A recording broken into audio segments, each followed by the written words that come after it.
وأشهد أن لا إله إلا الله وحده لا شريك له وأشهد أن محمدا عبده ورسوله صلى الله عليه وعلى آله وأصحابه والتابعين لهم بإحسان إلى يوم الدين وسلم تسليما كثيرا أما بعد. Alhamdulillah, senantiasa kita memuji Allah SWT Rabbil Alamin yang telah memberikan kenikmatan kepada kita semuanya, kenikmatan yang tidak terhingga dan tidak terhitung. Sementara dosa-dosa yang kita lakukan terlalu banyak kepada Allah Azza wa Jalla.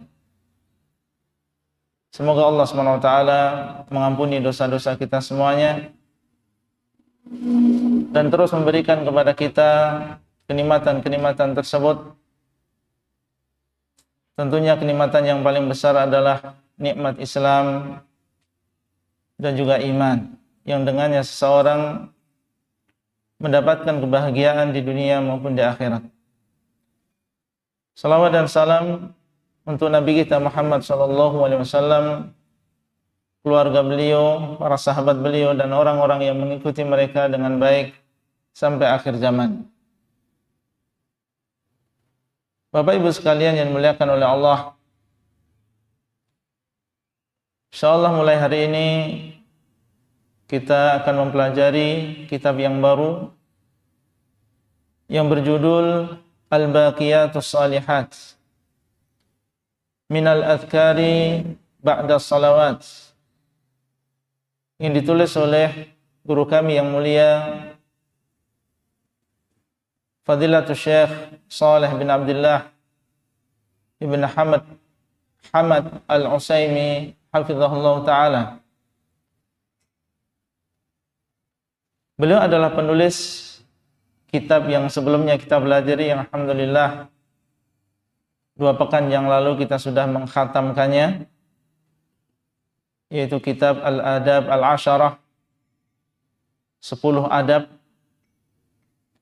Maka ini adalah salah satu di antara kitab-kitab beliau yang isinya adalah tentang zikir-zikir yang disunahkan dibaca setelah sholat. Beliau menamakan kitab ini dengan Al-Baqiyatus Shalihat. Al-Baqiyatus Shalihat, Al-Baqiyat artinya adalah yang akan langgeng. Al-Baqiyat artinya adalah yang akan langgeng. As-Shalihat, perkara-perkara yang baik. Al-Baqiyatus Shalihat artinya adalah perkara-perkara yang baik yang akan langgeng kebaikannya. Dan jadi maksud oleh beliau adalah apa yang akan beliau sampaikan di dalam kitab ini berupa zikir-zikir setelah sholat. Makanya beliau mengatakan setelahnya minal adhkari ba'da salawat, di antara zikir-zikir setelah sholat. Kenapa dinamakan dengan perkara-perkara yang akan langgeng kebaikannya? Karena inilah Bapak Ibu sekalian yang akan kita lihat hasilnya, yang akan menemani kita, yaitu amal soleh tersebut. Itulah yang akan menemani kita di dunia kita, di alam kubur kita, maupun kelak di akhirat. Berbeda dengan dunia yang kita miliki, ya. Kita punya mobil, nggak mungkin dibawa ke dalam kuburan. Kita punya istri, punya anak, kita meninggal, nggak mungkin mereka ikut dikuburkan. Semuanya akan berpisah dengan kita. Adapun amal soleh yang kita lakukan di dunia, maka itulah yang akan setia menemani kita di alam kubur kita maupun kelak di akhirat.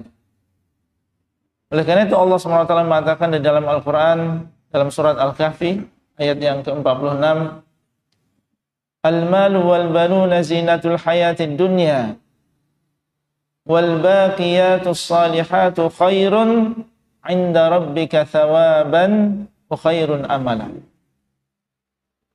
Harta dan juga anak-anak, dan semua kita senang dengan harta dan anak-anak. Kata Allah, itu adalah zinatul hayatid dunya. Itu hanya perhiasan kehidupan dunia ini saja. Itu akan segera kita tinggalkan dan kita akan berpisah dengan perkara-perkara tersebut. Wal baqiyatus shalihat. Adapun perkara-perkara yang langgeng, yang baik, dan yang dimaksud adalah amal-amal soleh. Khairun inda rabbika thawaban. Itu lebih baik pahalanya di sisi Allah. Wa khairun amala, dan itu lebih diharapkan. Itulah yang menjadi angan-angan kita yang kelak akan menemani kita di dalam setiap keadaan kita. Allah menamakan amal-amal soleh tersebut dengan al-baqiyatus salihat. Nah, di antara al-baqiyatus salihat, amal-amal soleh yang langgeng kebaikannya tersebut, yang insyaallah akan kita rasakan baik di dunia maupun di akhirat, adalah zikir-zikir setelah sholat.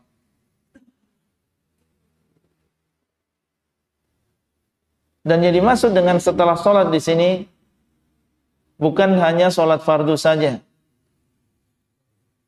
Sholat fardu 5 waktu, jelas kita semuanya insyaallah termasuk yang mengamalkan zikir-zikir setelah sholat sesuai dengan kemampuan kita masing-masing. Di sana ada sholat-sholat sunnah yang ternyata setelah sholat sunnah tersebut juga ada zikirnya. Dan insyaallah akan disebutkan oleh Syekh sholat sunnah tersebut. Hanya ada 2 saja. Yang pertama adalah sholat witir. Kemudian yang kedua adalah sholat duha. Nanti setelah beliau menyebutkan zikir-zikir setelah sholat 5 waktu yang disunahkan apa saja, maka insyaallah setelah itu beliau akan menyebutkan zikir yang dibaca setelah sholat duha dengan sholat witir. Zikir-zikir setelah sholat ini termasuk zikir-zikir yang penting. Zikir banyak di dalam agama Islam. Dan di antara yang paling penting di antara zikir-zikir tadi adalah zikir-zikir yang dibaca setelah sholat. Karena ini berkaitan dengan ibadah sholat 5 waktu yang merupakan rukun Islam yang kedua. Dan kalau kita perhatikan makna yang terkandung di dalam zikir-zikir setelah sholat, ini adalah makna-makna yang dalam, yang seandainya diketahui oleh seorang muslim dan juga muslimah, maka insyaallah dia akan bertambah keimanannya, bertambah semangatnya. Belum faedah-faedah yang lain, di antaranya adalah Allah SWT akan menjaga orang tersebut. Dan di antara zikir-zikir tadi ada sebagiannya yang disebutkan oleh Nabi SAW memiliki keutamaan yang khusus. Contoh misalnya membaca ayat kursi setelah sholat 5 waktu, barang siapa yang menjaganya, membaca ayat kursi setelah sholat 5 waktu, tidak ada yang menghalangi antara dia dengan surga kecuali kematian saja. Menunjukkan di antara keutamanya adalah bahwa menjaga amalan tersebut setelah salat 5 waktu termasuk sebab masuknya seseorang ke dalam surga. Sebagian ulama mengatakan bahwasanya orang yang menjaga zikir setelah salat 5 waktu, maka dia termasuk adz-dzakirinallaha katsiran. Dia termasuk orang yang berzikir kepada Allah dengan zikir yang banyak. Dalam Al-Quran Allah mengatakan, ya ayyuhalladzina amanu dzkurullaha dzikran katsira. Wahai orang-orang yang beriman, hendaklah kalian mengingat Allah dengan ingatan yang banyak, jangan sedikit. Orang yang sedikit mengingat Allah itu orang-orang munafik. Adapun orang-orang yang beriman, maka mereka banyak mengingat Allah. Dan dalam ayat yang lain Allah mengatakan wadzakirinallaha katsira wadzakirat. Orang-orang yang beriman baik laki-laki maupun wanita yang banyak mengingat Allah. Di antara keutamaan mengingat Allah adalah Allah SWT akan mengingat kita. Di antara keutamaan mengingat Allah, Allah akan mengingat kita. Dan siapa di antara kita, Bapak Ibu sekalian, yang tidak ingin diingat oleh Allah SWT? Ketika kita dapat musibah, Allah ingat kepada kita, Allah akan mempermudah urusan kita.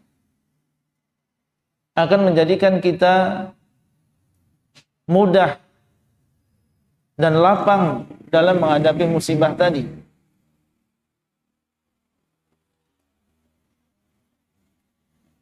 Al-baqiyatu salihatu minal adhkari ba'da salawat. Beliau kemudian membuka kitabnya dengan basmalah. Dan ini adalah cara yang dilakukan oleh para ulama-ulama, termasuk diantaranya adalah Al-Imam Al-Bukhari rahimahullah di dalam Sahih Al-Bukhari membuka kitabnya dengan basmalah. Sebelum beliau, guru beliau yaitu Al-Imam Ahmad bin Hanbal dalam musnadnya juga demikian. Beliau membuka kitabnya dengan Bismillahirrahmanirrahim. Al-Imam Abu Dawud yang mengarang Sunan Abi Dawud juga demikian, memulai kitabnya dengan Bismillahirrahmanirrahim. Oleh karena itu Syekh juga mengikuti cara yang dilakukan oleh para ulama sebelumnya. Bismillahirrahmanirrahim maknanya adalah dengan menyebut nama Allah. Dengan menyebut nama Allah, aku memulai tulisan ini. Aku memulai kitab ini. Dan orang yang menyebut nama Allah ketika dia di awal melakukan sesuatu, maka diharapkan yang pertama, apa yang dia lakukan ini berbarokah. Karena nama-nama Allah adalah nama-nama yang berbarokah. Antum menyebutkan nama Allah sebelum melakukan sesuatu, semoga apa yang dilakukan setelah itu adalah sesuatu yang berbarokah, yang membawa kebaikan. Syekh tentunya ketika menulis kitab ini ingin supaya kitabnya ini berbarokah, dibaca orang, dipelajari oleh manusia, diamalkan oleh mereka. Makanya beliau memulai dengan Bismillahirrahmanirrahim. Kemudian yang kedua, orang yang memulai dengan Bismillahirrahmanirrahim, maka diharapkan apa yang dia lakukan ketika misalnya di sini menulis kitab, itu dimudahkan oleh Allah Azza wa Jalla. Karena dalam ucapan kita Bismillah, itu dalam bahasa Arab fungsinya adalah untuk isti'anah, yaitu memohon pertolongan kepada Allah. Sehingga ketika seseorang mengatakan bismillah, hakikatnya dia mengatakan aku memohon pertolongan kepada Allah Azza wa Jalla. Nah, orang yang memohon pertolongan kepada Allah, semoga Allah SWT memudahkan urusannya. Kenapa harus meminta pertolongan kepada Allah? Kan hanya nulis kitab, bahkan hanya 2 halaman, 3 halaman. Menulis kitab bukan perkara yang mudah, Pak. Ya, menulis kitab ini bukan perkara yang mudah. Seseorang harus memperhatikan banyak hal. Bagaimana supaya kitabnya ini mudah dipahami oleh orang. Urutannya harus benar-benar dipikirkan. Kata-kata yang digunakan, bagaimana supaya orang-orang bisa paham. Kalau hanya sembarang nulis, tidak mempedulikan mana yang di depan, mana yang di akhir, kata-kata yang digunakan apa, semua orang juga bisa kalau hanya sekedar nulis. Harus meneliti dalilnya sahih atau tidak sahih. Kalau di sana banyak dalil, kira-kira mana dalil yang bisa mewakili? Imam Bukhari mengarang Sahih Al-Bukhari berapa tahun? 16 tahun. Ya, mengarang Sahih Al-Bukhari yang jumlahnya sekitar 6.000 sampai 7.000 hadis itu selama 16 tahun. Dan terakhir setelah beliau merasa itu selesai, dan beliau setiap kali menyebutkan hadis di dalam Sahih Bukhari, beliau sholat istikharah. Bayangkan, sholat istikharah setiap menyebutkan satu hadis. Jadi kalau dalam Sahih Bukhari ada kurang lebih 6.000 sampai 7.000 hadis, berapa kali beliau melakukan sholat istikharah? Karena beliau ingin supaya kitab yang beliau tulis ini benar-benar bersih, benar-benar menjadi hadis yang sahih saja. Sehingga beliau pun meminta kepada Allah petunjuk. Kalau memang ini benar-benar sahih, moga-moga dimudahkan ditulis dalam kitabnya. Kalau tidak, maka minta ditunjukkan oleh Allah sehingga tidak jadi ditulis di dalam sahihnya. Bahkan bukan hanya ketika nulis hadis-hadisnya, ketika beliau menulis babnya, beliau juga beristikharah. Mau menulis babun al-ilmu qabla al-qawli wal amal. Sebelum beliau menulis bab tadi, beliau beristikharah. Dan setelah selesai, beliau nggak langsung menyebarkan kitab ini kepada manusia. Beliau datangi guru-gurunya. Datang ke Imam Ahmad bin Hanbal, datang kepada Yahya bin Ma'in, meminta kepada mereka untuk melihat bagaimana kitab ini pantas enggak untuk dibaca oleh manusia. Ketika mereka sudah mengatakan bagus, ini pantas untuk dikeluarkan dan disebarkan di antara manusia, barulah beliau menyebarkan kitab ini. Dan lihat bagaimana Allah Subhanahu wa taala menjadikan kitab Sahih Al-Bukhari menjadi kitab yang paling sahih setelah Al-Quranul Karim. Kitab yang paling sahih setelah Al-Quranul Karim adalah Sahih Al-Bukhari. Dan lihat bagaimana Allah SWT menjadikan kitab ini kitab yang makbul, kitab yang diterima oleh semua kalangan. Bahkan orang-orang yang menyimpang pun mereka mendengar Sahih Al-Bukhari. Orang awam ketika ditanya tahu Sahih Al-Bukhari, mereka juga mendengar dan mengenal Sahih Al-Bukhari. Nah, ini adalah hasil ketika seseorang melakukan sesuatu dengan memohon pertolongan kepada Allah dan meminta kemudahan, maka Allah SWT akan menolong dan memberkahi. Kemudian beliau mengatakan minas sunanin nabawiyah, di antara sunnah-sunnah nabawiyah, sunnah-sunnah Nabi, al-adhkarul lati tuqalu ba'da salawat, zikir-zikir yang dibaca setelah salat-salat. Sunnah, mungkin Bapak Ibu pernah dan sering mendengar kata sunnah. Sunnah itu ada dua makna di antaranya. Makna yang pertama, sunnah Nabi maksudnya adalah ajaran Nabi. Sunnah secara bahasa artinya adalah jalan. Sunnah artinya adalah thariqah, jalan. Kalau dikatakan ini adalah sunnah Nabi, berarti ini adalah jalan Nabi. Ini adalah ajaran Nabi. Dan ajaran Nabi SAW itu mencakup baik perintah yang wajib, perintah yang mustahab, yang dianjurkan, itu semuanya masuk dalam sunnah Nabi. Itu adalah makna yang umum. Sunnah Nabi ya ajaran Nabi ya agama Nabi. Semuanya masuk ke dalam sunnah Nabi. Meninggalkan riba, sunnah Nabi atau bukan itu? Sunnah Nabi. Meninggalkan zina, sunnah Nabi atau bukan? Sunnah Nabi.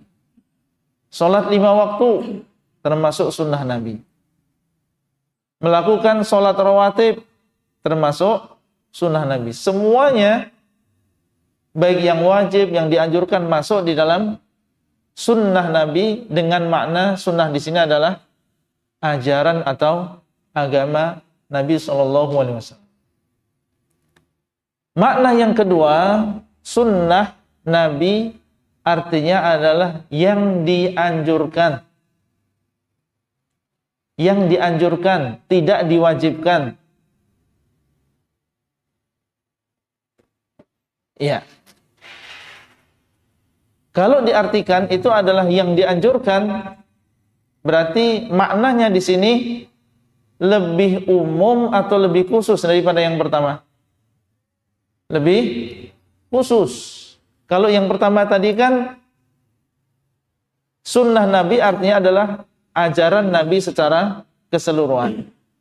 Tapi makna yang kedua, sunnah Nabi maksudnya yang dianjurkan oleh Nabi dan tidak diwajibkan. Baik.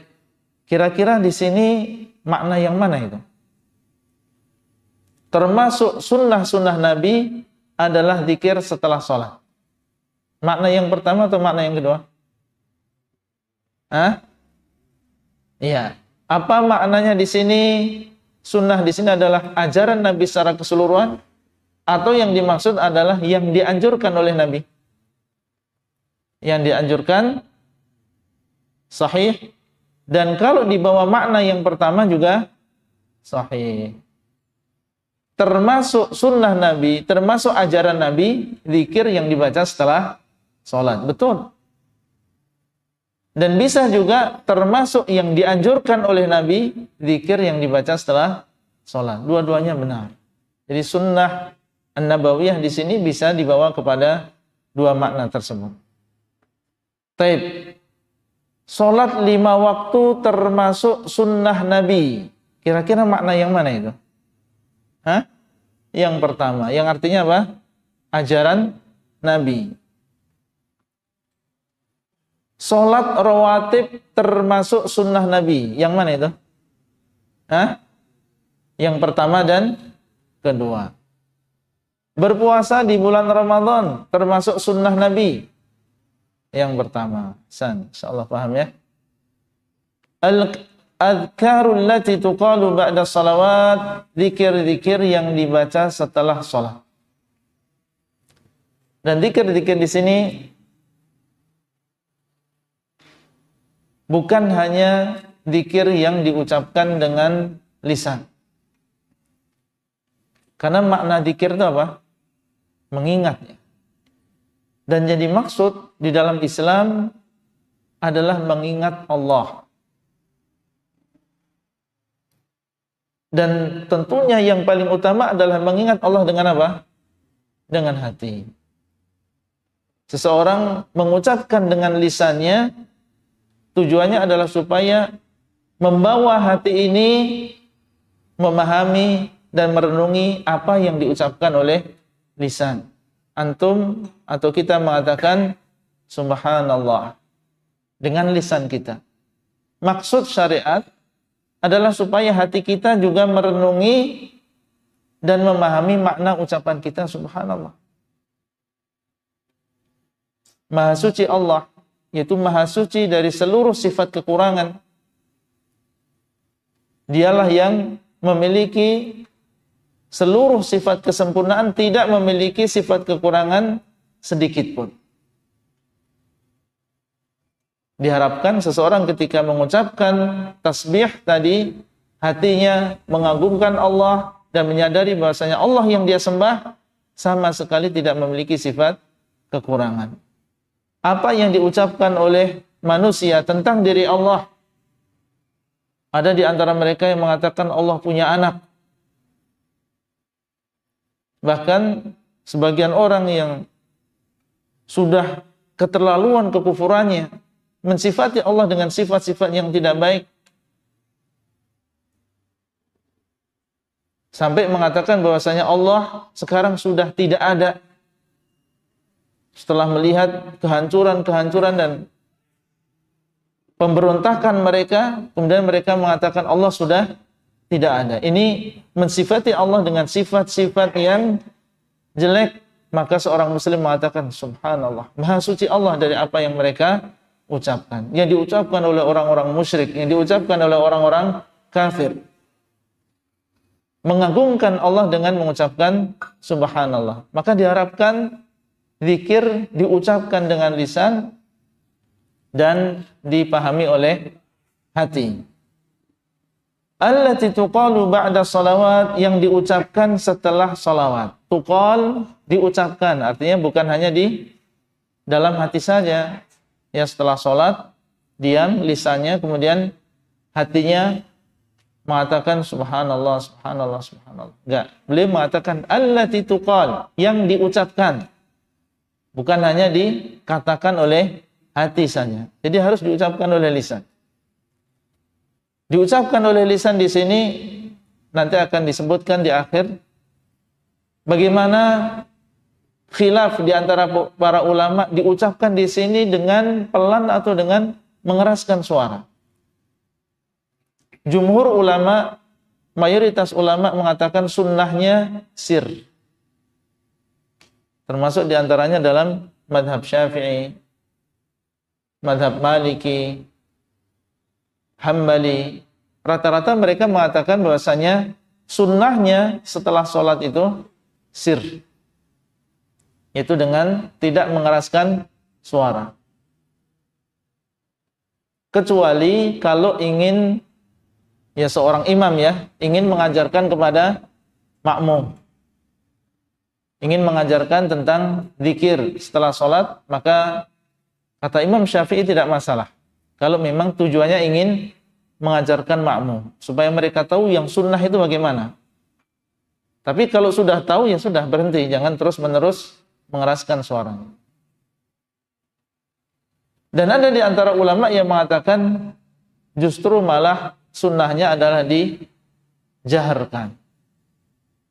Dan itu sedikit, tapi ada di antara ulama yang mengatakan bahwasanya yang sunnah adalah menjaharkan zikir-zikir setelah sholat kecuali ayat kursi. Ya, insyaallah kita bahas nanti setelah menyebutkan tentang berbagai zikir ini. Ba'da sholawat, setelah sholat, ini mencakup sholat fardu maupun sholat sunnah. Idza sallamal musalli, apabila orang yang sholat sudah mengucapkan salam. Jadi kapan dibaca zikir tersebut? Idza sallama al musalli, ketika orang yang sholat sudah mengucapkan salam. Ketika dia mengucapkan dua salam ke kanan maupun ke kiri, barulah disyariatkan untuk membaca zikir ini. Kenapa di sini disebutkan oleh Syekh? Karena akhir salat, nanti akan disebutkan setelahnya sebenarnya ya. Akhir salat itu ada dua makna. Akhir salat itu ada dua makna. Akhir sholat maksudnya adalah sebelum salam. Sebelum salam itu juga dinamakan dengan akhir sholat. Ada maknanya setelah sholat, yaitu setelah mengucapkan salam. Itu juga dinamakan dengan dubura as-sholawat. Nah, yang dimaksud oleh beliau di sini adalah yang kedua, yaitu idza sallama al-musalli, setelah orang yang sholat mengucapkan salam. Dan kita tahu bahasanya seseorang apabila sudah mengucapkan salam berarti sudah selesai sholatnya. Nabi mengatakan tahrimuha takbir wa tahliluha taslim. Yang menjadikan haram adalah takbir. Apabila seseorang sudah mengucapkan takbiratul ihram, Allahu Akbar, maka haram sesuatu yang sebelumnya dihalalkan. Diharamkan untuk makan, diharamkan untuk berbicara, diharamkan untuk banyak bergerak. Makanya dinamakan tahrimuha takbir. Yang mengharamkan adalah takbir. Yang menghalalkan apa? Taslim. Wa tahliluha taslim. Yang menghalalkan setelah itu adalah mengucapkan salam. Kalau sudah mengucapkan salam, maka boleh makan, boleh minum, boleh berbicara kembali. Sehingga taslim, mengucapkan salam ini adalah amalan yang terakhir di dalam sholat. Setelah itu dinamakan dengan akhir sholat atau amalan-amalan yang dilakukan setelah sholat. Wahiyah naw'ani, dan zikir-zikir yang dibaca setelah sholat itu ada dua jenis.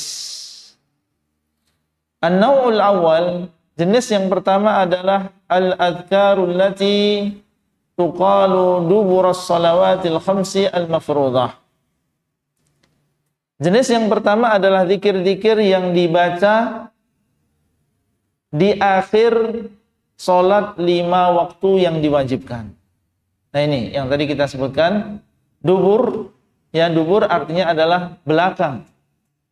Dubur sholawat, belakang sholat, itu artinya ada dua. Belakang sholat maksudnya adalah sebelum salam atau belakang sholat setelah salam. Dan yang dimaksud di sini adalah yang mana? Setelah salam.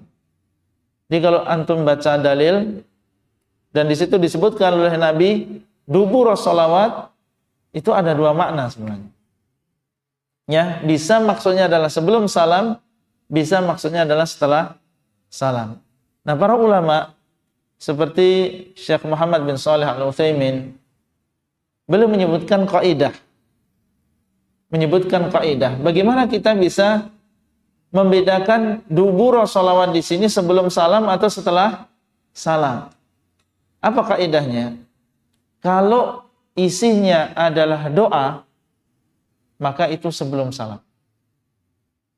Kalau isinya adalah doa, maka itu adalah sebelum salam. Contoh dalam sebuah hadis, yaitu hadisnya Mu'adz, di mana Nabi SAW mengajarkan setelah sholat kita membaca Allahumma a'inni ala dzikrika wa syukrika wa husni ibadatik.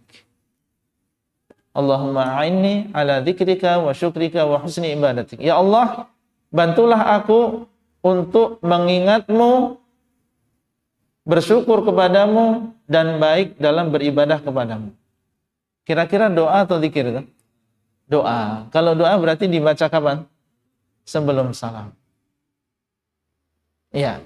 Tapi kalau dubur sholawat dan di situ isinya adalah zikir, zikir beda dengan doa ya. Kalau doa itu antum meminta, ya Allah berikan aku ini, ya Allah berikan aku rezeki, dan seterusnya. Tapi kalau zikir antum memuji saja, memuji Allah, bertasbih, bertahmid, nah itu namanya memuji. Kalau isinya adalah zikir, pujian saja, maka yang dimaksud adalah setelah sholat, setelah salam. Ya. Jadi para ulama menyebutkan memang sebenarnya kalau mau berdoa, Bapak Ibu sekalian, waktunya itu ya pas sholat. Karena pas sholat itu adalah keadaan orang di mana dia paling dekat dengan Allah Azza wa Jalla. Ketika dia sujud, apalagi sebelum salam, itu adalah waktu yang mustajab untuk berdoa. Jadi kalau mau berdoa, sebenarnya waktunya pas kita sedang sholat. Jangan seseorang justru malah mengakhirkan, memilih, bahkan membiasakan doanya setelah sholat. Kalau kita misalnya sowan ya ke penguasa atau ke raja, tentunya kita akan menyampaikan permohonan kita, keinginan kita, misalnya tolong dibangun atau diperbaiki jalan-jalan yang ada di kampung saya dan seterusnya. Kita minta permintaan-permintaan tersebut ketika kita berada di hadapan raja, ketika kita dekat dengan beliau, mumpung bisa ngomong langsung dengan beliau. Jangan ketika sudah pergi di pintu gerbang baru meminta, ini salah. Ya, demikian pula di dalam sholat. Ketika kita sholat dalam keadaan yang kita sangat dekat dengan Allah, disitulah kita disunahkan untuk berdoa. Al-adhkaru allati tuqalu dubura sholati al-khamsi al-mafruḍah, yang diwajibkan, dan ini adalah jenis yang pertama, wa hiya sittatu adhkar, dan dia adalah 6 zikir. Ada 6 zikir, beliau batasi di sini, dan beliau menyampaikan 6 zikir setelah beliau mempelajari hadis-hadis yang berkaitan dengan zikir setelah sholat ini. Beliau pelajari tentang sanad-sanadnya. Beliau simpulkan apakah hadis ini adalah hadis yang sahih atau tidak. Kalau misalnya di situ ada zikir setelah sholat tapi hadisnya tidak sahih, beliau kesampingkan. Menurut beliau itu adalah hadis yang tidak sahih. Mungkin hadisnya adalah dhaif atau hadisnya adalah palsu misalnya. Menurut beliau, ijtihad beliau itu adalah bukan hadis yang sahih, maka beliau tidak sebutkan di dalam kitab ini. Mungkin saja menurut ulama yang lain, mungkin Syekh Al-Albani mengatakan hadisnya hasan, atau Syekh bin Baz mengatakan hadisnya hasan. Nah, menurut beliau hadisnya adalah dhaif. Maka ada kemungkinan kalau tidak disebutkan oleh beliau di sini, mungkin kita masing-masing ada hafalan ya. Ada hafalan zikir setelah sholat, kok zikir ana nggak ada di sini.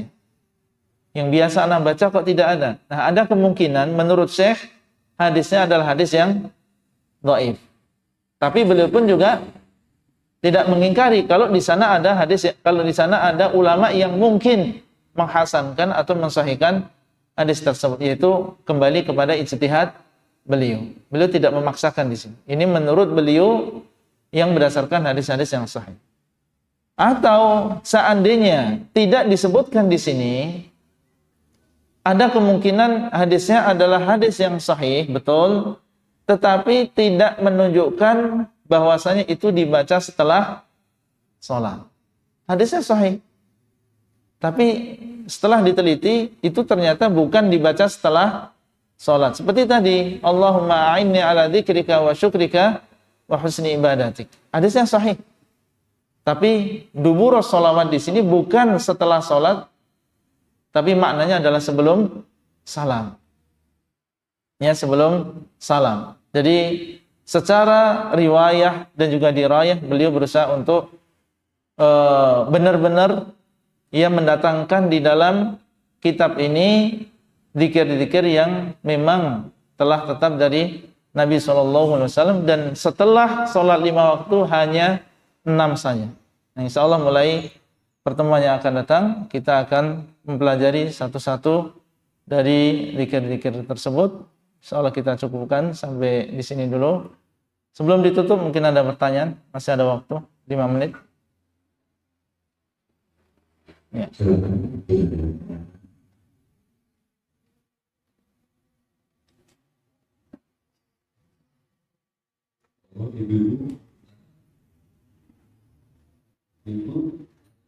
Ya.